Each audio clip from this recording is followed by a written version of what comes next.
विराम चिन्ह।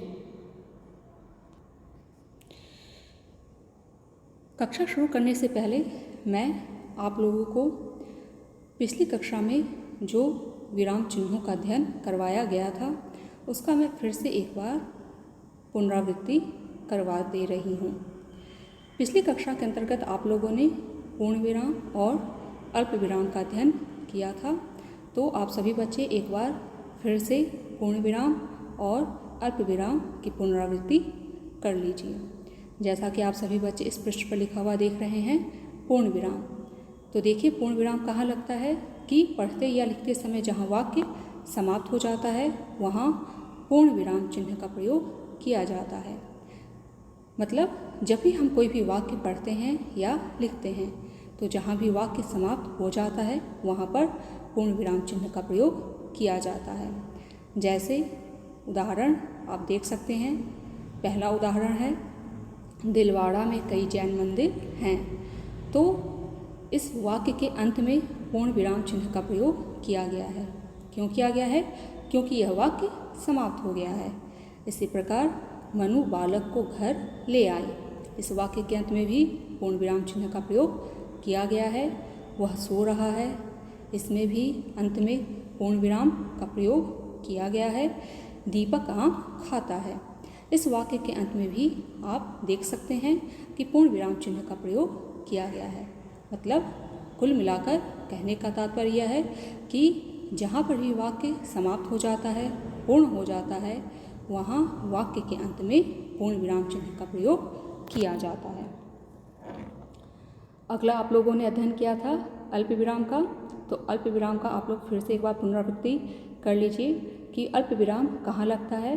तो देखिए अल्प का क्या अर्थ होता है? अल्प का अर्थ होता है थोड़ा। मतलब वाक्य पढ़ते समय या लिखते समय जिस स्थान पर थोड़ी देर के लिए रुकना हो वहाँ अल्प विराम का चिन्ह लगाया जाता है। मतलब जब भी हम कोई भी वाक्य पढ़ते हैं या लिखते हैं तो पढ़ते या लिखते समय जहाँ पर भी हमें बहुत ही कम समय के लिए रुकना होता है वहाँ पर अल्प विराम का चिन्ह लगाया जाता है। इसका प्रयोग निम्नलिखित स्थानों पर किया जाता है। देखिए पहला क्या है, वाक्य में आए शब्दों को अलग करने के लिए। जैसे वाक्य में कई शब्द लगातार आ रहे हैं, जैसे नाम वाले शब्द हैं या फिर किसी स्थान के नाम हैं, है ना, कोई वस्तु के नाम हैं, किसी फल के नाम हैं, कोई पुस्तक के नाम है। तो कोई भी शब्द यदि लगातार आता है तो उन शब्दों को अलग करने के लिए अल्प विराम चिन्ह का प्रयोग किया जाता है। जैसे आप उदाहरण देख सकते हैं, सीता, गीता और सारिका सहेलियां हैं। जैसा कि कल भी मैंने आपको समझाया था कि इस उदाहरण में सीता, गीता कौन है? नाम वाले शब्द हैं, है ना। तो ये दोनों शब्द लगातार आए हैं, तो इन दोनों शब्दों को अलग करने के लिए अल्प विराम चिन्ह का प्रयोग किया गया है। अगला नियम क्या है? वाक्य में आए शब्दों के जोड़े को अलग करने के लिए। यदि किसी भी वाक्य में शब्दों के जोड़े मतलब शब्द युग्म आप लोगों ने पढ़ा है कि जहाँ पर कोई भी शब्द जोड़े के रूप में आता है उसे शब्द युग्म कहते हैं। तो जब भी किसी वाक्य में शब्द युग्म लगातार आ रहे हैं तो उन शब्द युग्मों को अलग करने के लिए भी अल्प विराम चिन्ह का प्रयोग किया जाता है। जैसे रात दिन, सर्दी गर्मी, पाप पुण्य, सुख दुख सब परमात्मा की देन है। आप इस उदाहरण में देख सकते हैं कि रात दिन, सर्दी गर्मी, पाप पुण्य, सुख दुख ये शब्द युग्म हैं और ये शब्द युग्म लगातार आए हैं, है ना। तो इन शब्द युग्मों को अलग करने के लिए, जैसे रात दिन के बाद अल्प विराम लगा है, सर्दी गर्मी के बाद अल्प विराम लगा है, पाप पुण्य के बाद अल्प विराम का प्रयोग किया गया है। अर्थात इन शब्द युग्मों को अलग करने के लिए अल्प विराम का प्रयोग किया गया है। अगला नियम क्या है? हाँ या नहीं के बाद। यदि किसी भी वाक्य में हाँ या नहीं शब्द आता है तो हाँ या नहीं शब्द के बाद अल्प विराम का प्रयोग किया जाता है। जैसे हाँ मैं भी चलूँगा, तो आप देख सकते हैं कि यहाँ हाँ के बाद अल्प विराम का प्रयोग किया गया है। इसी प्रकार नहीं मैं ऐसा काम नहीं कर सकता, तो नहीं शब्द के बाद भी अल्प विराम का प्रयोग किया गया है। अगला नियम है लोगों के प्रश्न या कथन को स्पष्ट करने के लिए। अर्थात जब भी किसी वाक्य में व्यक्ति के द्वारा कहे हुए कथन हो या फिर पूछे गए प्रश्न हो तो उस कथन को और उस प्रश्न को स्पष्ट करने के लिए भी अल्प विराम का प्रयोग किया जाता है। जैसे दानव जोर से चिल्लाया, यह बगीचा मेरा है। तो आप इस उदाहरण में देख सकते हैं कि यह दानव द्वारा कही हुई बात है। तो दानव जोर से चिल्लाया के बाद अल्प विराम का प्रयोग किया गया है। इसी प्रकार श्री कृष्ण ने अर्जुन से पूछा, तुम इतने उत्तेजित क्यों हो रहे हो? तो आप देख सकते हैं कि श्री कृष्ण ने अर्जुन से पूछा। भगवान श्री कृष्ण क्या कर रहे हैं? अर्जुन से पूछने का काम कर रहे हैं, है ना। तो श्री कृष्ण ने अर्जुन से पूछा के बाद अल्प विराम का प्रयोग किया गया है। तो आप लोगों ने पिछली कक्षा में इन दो विराम चिन्हों का अध्ययन किया था। तो अब हम लोग आगे के विराम चिन्हों का अध्ययन करते हैं। अगला विराम चिन्ह है अर्धविराम। देखिए अर्धविराम कहाँ लगता है? वाक्य पढ़ते समय जिस स्थान पर अल्प विराम से कुछ अधिक और पूर्ण विराम से कुछ कम ठहरना हो, वहाँ अर्धविराम का चिन्ह लगाया जाता है। मतलब जब भी हम किसी भी वाक्य को पढ़ते हैं या फिर लिखते हैं, है ना, तो उस वाक्य को पढ़ते या लिखते समय जिस स्थान पर अल्प विराम से कुछ अधिक समय के लिए, अल्प विराम का तो अध्ययन आप लोगों ने किया है कि अल्प विराम का चिन्ह कैसे लगता है और कहाँ लगता है। तो किसी भी वाक्य को पढ़ते या लिखते समय जहाँ पर अल्प विराम से कुछ अधिक समय के लिए रुकना होता है और पूर्ण विराम से कुछ कम समय के लिए रुकना होता है, वहाँ पर अर्धविराम का चिन्ह लगाया जाता है। और आप लोग देख सकते हैं कि अर्धविराम का चिन्ह किस प्रकार लगा हुआ है। जैसे सिंहनी शिकार करके लाती, पहले बच्चों को खिलाती, फिर स्वयं खाती। अब आप देख सकते हैं कि इस उदाहरण में सिंहनी शिकार करके लाती के बाद अर्धविराम चिन्ह का प्रयोग किया गया है। फिर पहले बच्चों को खिलाती, है ना, इसके बाद पहले बच्चों को खिलाती के बाद भी अर्धविराम चिन्ह का प्रयोग किया गया है। फिर स्वयं खाती, इसके बाद पूर्ण विराम चिन्ह का प्रयोग किया गया है, क्योंकि वाक्य यहाँ पर समाप्त हो गया है। ठीक, अब अगला देखिए, अगला विराम चिन्ह कौन सा है? अगला विराम चिन्ह है प्रश्न सूचक चिन्ह, और इसका चिन्ह भी आप लोग देख सकते हैं कि किस प्रकार लगता है। तो प्रश्न सूचक चिन्ह का प्रयोग कहाँ पर किया जाता है? जिस वाक्य में कोई प्रश्न पूछा गया हो उसके अंत में प्रश्न सूचक चिन्ह लगाया जाता है। मतलब जब भी किसी भी वाक्य में कोई प्रश्न पूछता है ना, तो उसके अंत में प्रश्न सूचक चिन्ह का प्रयोग किया जाता है। जैसे तुम कहाँ जा रहे हो? आप सभी बच्चे इस उदाहरण में देख सकते हैं कि इस वाक्य में प्रश्न पूछने का काम किया जा रहा है या पूछा जा रहा है कि तुम कहाँ जा रहे हो। तो इस वाक्य के अंत में किस चिन्ह का प्रयोग किया गया है? इस वाक्य के अंत में प्रश्न सूचक चिन्ह का प्रयोग किया गया है। अगला है आप सुरेंद्र को कैसे पढ़ाएंगी? तो आप देख सकते हैं कि इस वाक्य में भी प्रश्न पूछा गया है, तो वाक्य के अंत में प्रश्न सूचक चिन्ह का प्रयोग किया गया है। मोहन कब विद्यालय जाएगा? इस वाक्य के अंत में भी प्रश्न सूचक चिन्ह का प्रयोग किया गया है, क्योंकि इस वाक्य में प्रश्न पूछा गया है। कौन गीत गा रहा है? आप सभी बच्चे देख सकते हैं कि इस वाक्य के अंत में भी प्रश्न सूचक चिन्ह का प्रयोग किया गया है। अर्थात जब भी किसी वाक्य में प्रश्न पूछा जाता है तो उस वाक्य के अंत में प्रश्न सूचक चिन्ह का प्रयोग किया जाता है। अगला देखिए योजक चिन्ह, इसका निशान आप लोग देख सकते हैं कि किस प्रकार लगता है। तो योजक चिन्ह कहाँ लगता है? देखिए इस चिन्ह का प्रयोग शब्द युग्म के बीच, शब्द युग्म आप लोगों ने पढ़ा है, अभी मैंने आप लोगों को बताया कि जहाँ कोई भी शब्द जोड़े के रूप में आता है, जैसे धीरे धीरे, चलते चलते, पढ़ते पढ़ते, रात दिन, ऊपर नीचे, ये सभी क्या है? ये सभी शब्द युग्म हैं। तो इस चिन्ह का प्रयोग शब्द युग्म के बीच शब्दों को दोहराने की स्थिति में तथा सा, सी, से के साथ किया जाता है। जैसे सुख दुख, है ना, सुख दुख क्या है? शब्द युग्म है। धीरे धीरे, धीरे धीरे क्या है? धीरे धीरे भी शब्द युग्म है, लेकिन इसमें क्या है कि इसमें शब्द दोबारा आए हैं।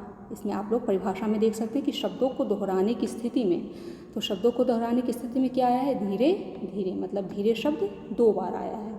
ठीक, फिर पीला सा, नियम में यह भी बताया गया है कि सा, सी, से के साथ भी योजक चिन्ह का प्रयोग किया जाता है। तो पीला सा, चलते चलते।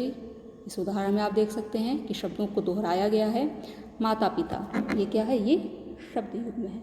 तो योजक चिन्ह का प्रयोग कहाँ पर किया जाता है कि जहाँ पर भी किसी भी वाक्य में शब्द युग्म आता है या फिर शब्द को दोहराया जाता है तथा सा सी से आता है, वहाँ पर योजक चिन्ह का प्रयोग किया जाता है।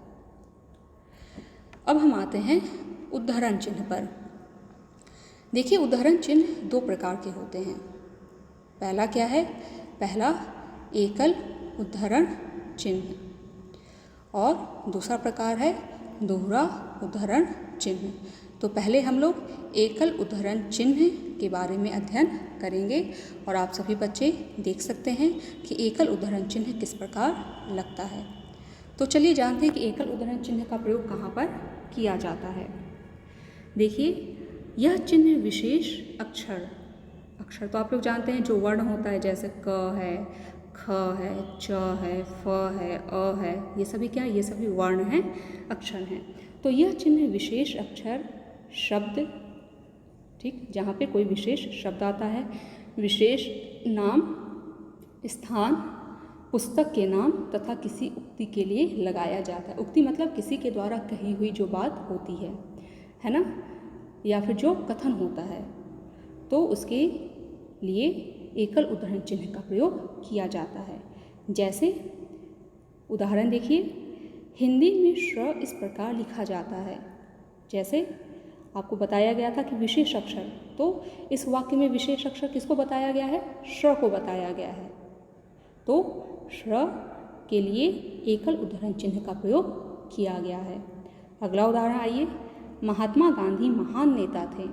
विशेष नाम आप लोगों को बताया गया था कि जब भी किसी का विशेष नाम आता है, कोई स्थान आता है, तो वहाँ पर भी एकल उद्धरण चिन्ह का प्रयोग किया जाता है। तो महात्मा गांधी के नाम के साथ एकल उद्धरण चिन्ह का प्रयोग किया गया है। फिर डॉक्टर वसु को लोग पूरब का जादूगर कहते थे। अब यहाँ देखिए, डॉक्टर वसु भी विशेष नाम है और डॉक्टर वसु के संबंध में क्या उक्ति प्रसिद्ध है कि डॉक्टर वसु को लोग क्या कहते थे, पूरब का जादूगर कहते थे। उनके बारे में यह कथन प्रसिद्ध है। तो पूरब का जादूगर के लिए एकल उद्धरण चिन्ह का प्रयोग किया गया है। मुझे गीता पढ़ना पसंद है। अब देखिए, गीता क्या है, गीता पुस्तक का नाम है ना, रामायण है, गीता है, इसी प्रकार कई सारी पुस्तकें हैं। तो जहाँ पर भी पुस्तकों के नाम आते हैं वहाँ पर भी एकल उद्धरण चिन्ह का प्रयोग किया जाता है। तो इस वाक्य में गीता पुस्तक का नाम आया है, तो गीता के लिए एकल उद्धरण चिन्ह का प्रयोग किया गया है। अब देखिए अगला क्या है, अगला है दोहरा उद्धरण चिन्ह, और आप सभी बच्चे देख सकते हैं कि यह किस प्रकार लगता है। तो चलिए जानते हैं कि दोहरा उद्धरण चिन्ह का प्रयोग कहाँ पर किया जाता है। जब किसी के कथन या कही गई बातों को ज्यों का त्यों लिखना हो, तब दोहरा उद्धरण चिन्ह का प्रयोग किया जाता है। इस बात को आप लोग हमेशा याद रखिएगा कि जब भी किसी के द्वारा कही हुई कोई बात होती है, तो किसी के द्वारा कही हुई बात को हम जब ज्यों का त्यों लिखते हैं, मतलब उस व्यक्ति ने उस बात को जिस प्रकार से कहा है उसी प्रकार से जब हम उस बात को लिखते हैं, तब वहाँ पर दोहरा उद्धरण चिन्ह का प्रयोग किया जाता है। जैसे सुभाष चंद्र बोस ने कहा, तुम मुझे खून दो, मैं तुम्हें आज़ादी दूंगा। आप सभी बच्चे इस नारा को तो जानते ही हैं, है ना, इस नारे को अच्छे से जानते हैं कि यह किसके द्वारा कही गई बात है, यह सुभाष चंद्र बोस के द्वारा कही गई बात है। तो उन्होंने यह बात ज्यों का त्यों कहा था, तो इसलिए यहाँ पर दोहरा उद्धरण चिन्ह का प्रयोग किया गया है। कहाँ से किया गया है, तुम मुझे खून दो, मैं तुम्हें आज़ादी दूंगा, यहाँ से लेकर यहाँ तक दोहरा उद्धरण चिन्ह का प्रयोग किया गया है।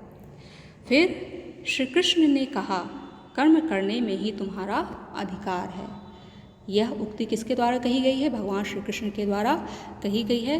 तो इस वाक्य में भी दोहरा उद्धरण चिन्ह का प्रयोग किया गया है। कहाँ से किया गया है, कर्म करने में ही तुम्हारा अधिकार है, यहाँ से लेकर अधिकार है तक दोहरा उद्धरण चिन्ह का प्रयोग किया गया है। अर्थात जब भी किसी के द्वारा कही हुई बात को जब हम ज्यों का त्यों लिखते हैं तो वहाँ पर दोहरा उद्धरण चिन्ह का प्रयोग किया जाता है।